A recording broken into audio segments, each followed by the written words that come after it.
What up, Shitibers here. Now, here is my Throwback segment where I talk about the films that turns 10, 20, 30, and 40 this week. Alright, the films celebrating their 10th anniversary. Wow, we got some really good ones here.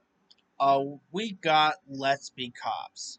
Now, Let's Be Cops was directed by Luke Greenfield, who also directed the movie Girl Next Door.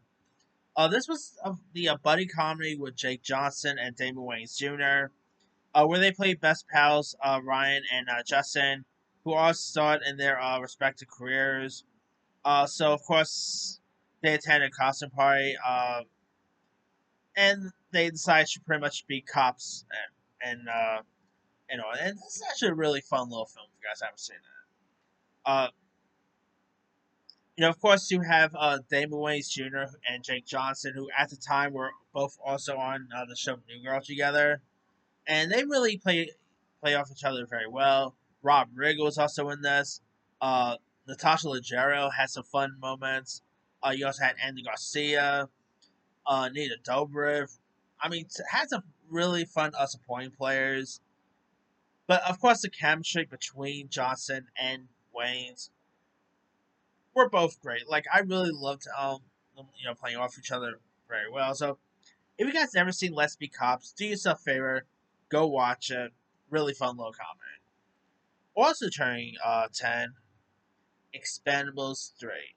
Now, while I admit, this is far better than, Expendables 4 we had last year. Oh boy, that was the worst. I admit, Expendables 3 was a little step down from Expendables 2, but I think, the PG-13 one really hurt a little. But hey, after seeing part 4, I'm like, yeah, just because it was rated R does not mean it's not going to be bad. Uh, Now you also had like Mel Gibson playing the bad guy here. Who, by the way, Mel Gibson was jacked in this. Like it's insane how jacked he was. You also had other players like Harrison Ford, Ronda Rousey, who let's be real, she never had an acting career, but yeah. This time around you have the mercenary group known as the Expendables as a come into contact with ruthless arms dealer Conrad Stonebanks, of course played by Mel Gibson. Now, out of all the Expendables movies, I think Part Two is the best one, but Part Three definitely had some moments to it. Definitely had some fun. It's far better than Part Four. Like, I don't know what the heck Part Four was, but it was a pretty fun, entertaining one. Like Mel Gibson playing the bad guy. It really felt like Mel Gibson was really trying to make a little bit of a comeback because a year prior, before this, he was also the villain in Machete Kills. So it really felt like he was trying to make a little bit of a comeback, but didn't really work out so well. All right. Uh, Also turning 10, we got The Giver. Oh boy, this was of course a based on a YA novel, starring Brenton Dawes, from Titans fame, as Jonas, who lives a seemingly idyllic world. And he begins to like spend time with the Giver, played by Jeff Bridges, an old man who is the sole keeper of the community's memories, and he discovers like dangerous truths of his like community secrets. And this is forgettable. Like this had a cool cast too. You had Meryl Streep was in this, Alexander Skarsgård. You even had Taylor Swift had a little cameo in this, which shows that just because Taylor Swift is in your film does not automatically mean people are going to rush out to see it. And this one, although I don't remember she was in any of the marketing, but still, yeah, this was of course around time when Taylor Swift was trying to find her hand in acting, and the Giver was like I adore Taylor Swift. I think she's a great singer. Maybe just need a little I don't know, maybe some better roles in the acting space. Like her, like I don't know, some of her acting lately in Cats, Amsterdam, didn't do anything for me. But hey, maybe she'll get there. Who knows? But hey, she's still a great singer. Like that, I'll definitely give her. But the Giver, yeah, to be honest, even Jeff Bridges, like in Taylor Swift's defense, even Jeff Bridges and Meryl Streep could save this film. So yeah. All right, films turning 20 this week. We got The Princess Diaries 2 Royal Engagement. Now, it's not as good as, let's say, the original Princess Diaries with Anne Hathaway, the movie that really put Anne Hathaway on the map for most people. This was actually even the film debut by Chris Pine, believe it or not, which I bet lots of people always forgot. Princess Diaries 2, of course, you had, Julie Andrews. Uh, Whitney Houston was even a producer on this. Uh, of course, this time around you had Anne Hathaway, who's about to like marry Chris Pine's character, or I mean, of course, you had like Gary Marshall back to direct. It's like I admit a little step down from the first film, but still definitely had some charm to it. The chemistry between Anne Hathaway and Chris Pine was pretty decent. John Rhys Davis was also in this. He's always terrific. Uh, you even had Raven Simone making a cameo. Some really cool music to it. Uh, I think this was the one that had Kelly Clarkson's "Breakaway" song, or was that the first one? I gotta double check that, but I think it was Princess Diaries 2 that had Kelly Clarkson's "Breakaway" song. Which, hey, say what you ever want about the film itself, the "Breakaway" song is always it's always a fan favorite of mine. That song is always a jam.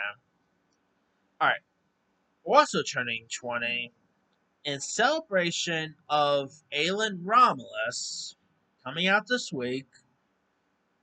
20 years ago, we saw Alien versus Predator.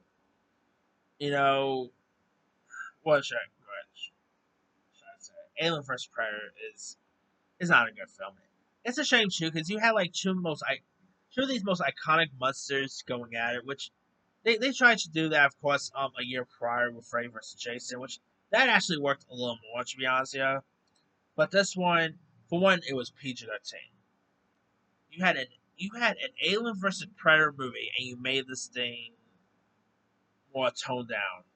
That I never understood, but it's not that great. I mean, Rackham was probably worse, but yeah, of course you had Sanaa Lathan was in this, who is always amazing. But yeah, Alien vs Predator is just not really one for me. It's a shame too because two of the most iconic movie monsters going at it, and you just balk it. Like, yeah, Freddy vs Jason again did much better there.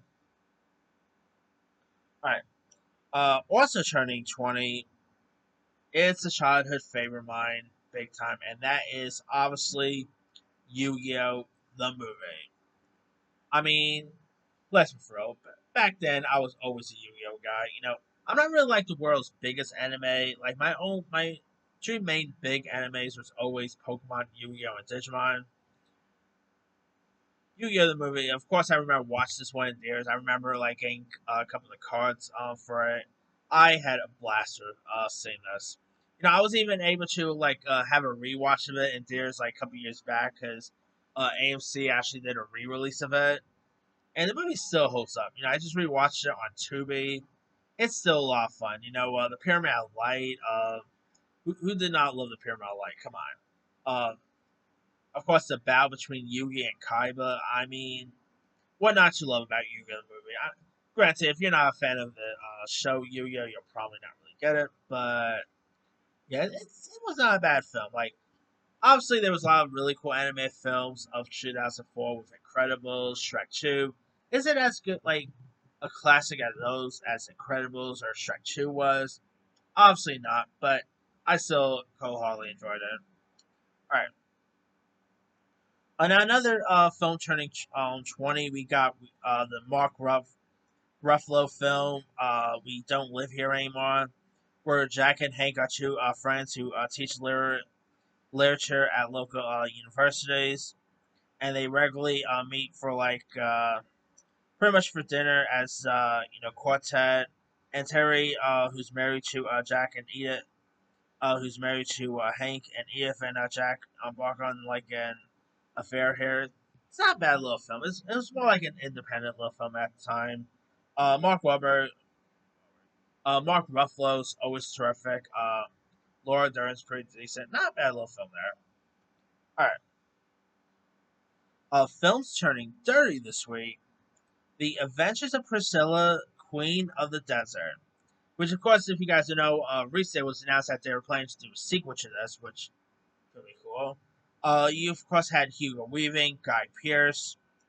This was a British film directed by Stephen Elliott and follows two drag queens played by Hugo Weaving and Guy Pearce, and a trans woman played by Terence Stamp.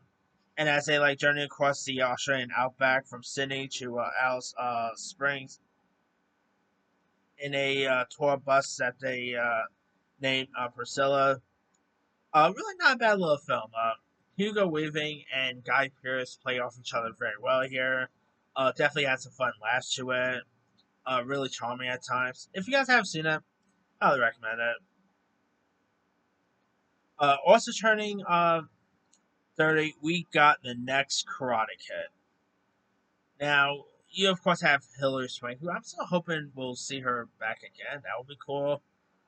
This time around, this was the first Karate Kid not to feature, not really starring, Danny LaRusso or anything. This time around, it starred Hilary Swank, who, let's be real, if the next Karate Kid, if this movie came out today, people will quote woke because they replaced the male lead with a female lead. So yeah, this film came out today.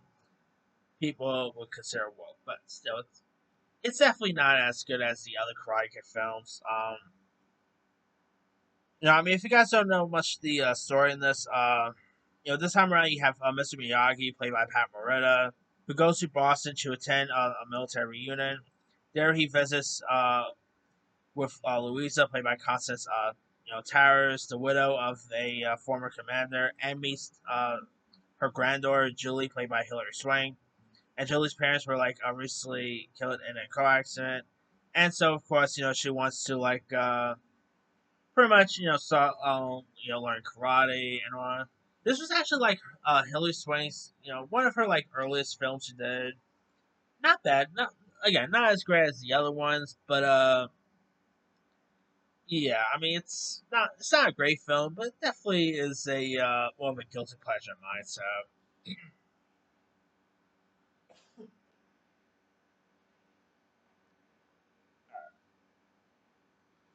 now also turning 30, we got the Pauly Shore Andy Dick classic In the Army Now. Of course, the '90s was all about Pauly Shore. Encino Man, Biodome, Jerry Duty. That was the decade of Pauly Shore. And so, of course, we go with In the Army Now, which I actually do prefer Biodome. I'm sorry, I love Biodome. I don't care what anyone says.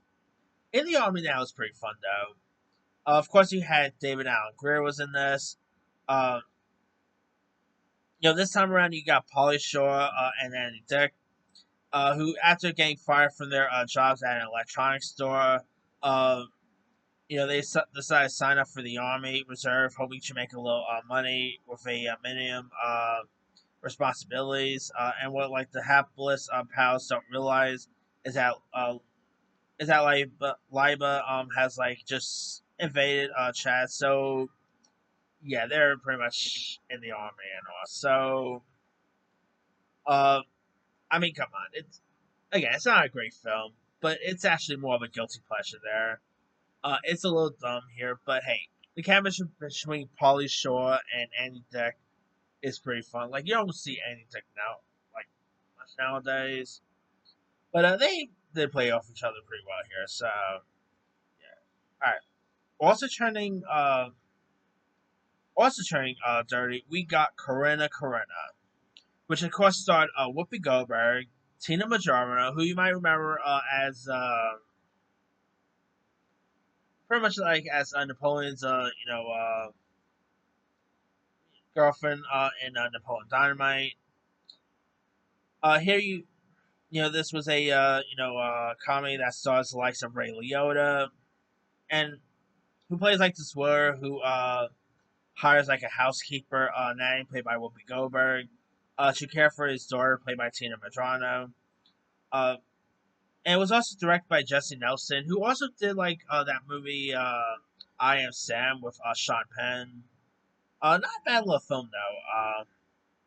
You also had the late actor Don Amici was also in this. The chemistry between Whoopi Goldberg and Tina were pretty decent. Ray Liotta was terrific in this. A really decent little coming of age tale here too. So not a bad little film there. All right, now film celebrating their 40th anniversary. Not really a lot to go by here. But we do got the Gene Wilder classic, The Woman in Red. The film follows a married man who becomes infatuated with another woman and his amusingly unsuccessful attempt to first meet and become intimate with her. So yeah, now this also had Gene Wilder's wife Gilda Radner. You also had Charles Grodin, Joseph Bologna, Kelly LeBrock. It's not as like good as most Gene Wilder films is. Nowhere near as good as let's say Blazing Saddles or obviously Willy Wonka. But it is a really nice little film worth checking out. Especially if you want to see how good like Gene Wilder and Gilda Radner's relation was. You definitely tell like they were very obviously I believe they were like married at the time. I don't remember if they were like married before or after this film. Uh, but hey, those two are a really amazing couple. If you guys have not seen the Gene Wilder documentary, Remembering Gene Wilder on Netflix, highly recommend watching that. Gene Wilder was just a living legend. From Willy Wonka, to Blazing Saddles, Young Frankenstein, and this one was a really good one to check out too. I mean, he did a couple of movies with Gilda Radner. I believe, yeah, Haunted Halloween, uh, Haunted Honeymoon. I meant to say. Um, like they were like the power comedic couple at the time. All right, now not really other.